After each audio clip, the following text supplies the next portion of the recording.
In this video, I'm going to show you some examples of how to find common multiples for sets of numbers.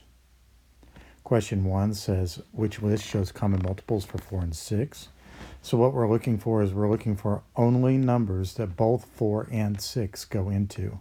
So only numbers that have both 4 and 6 as factors.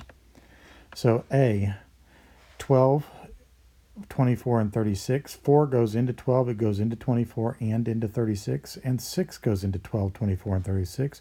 So we've already found our answer. It is A. If you looked at B, 4 and 6, neither one of them went into 13, so it was out. If you looked at C, neither one of them went into 35, and D, neither one of them went into 23. Number 2, list 3 common multiples for 6 and 15. The way I do this is I just start counting by each number. So I'm making a list of multiples of 6 and a list of 15s. I'm going to start with the larger number. So 30, 45, 60, 75, 90. And then I'm just going to count by 6s. 18, 24, 30. So I've found one common multiple.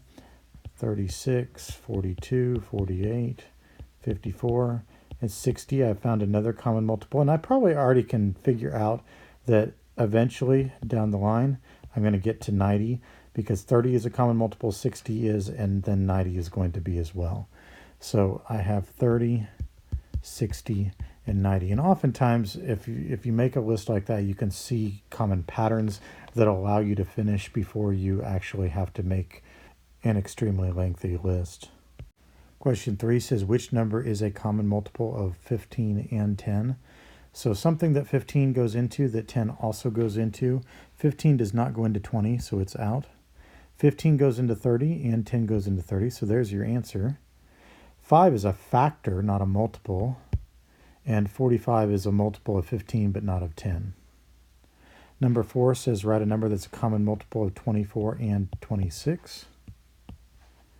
So in this case, because it only wanted one common multiple, I would just do 24 times 26, because I know when I multiply those two numbers together, I know I'm going to get a common multiple of them.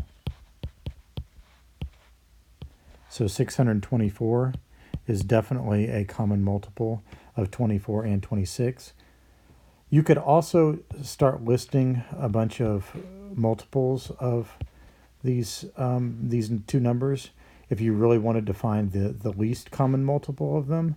But as you can see when I'm doing this, I'm not immediately getting to something that's going to be on both lists, and this I could end up making this list go all the way till 624. So in this case, when it only wanted you to find one common multiple of the two numbers, just multiply them together.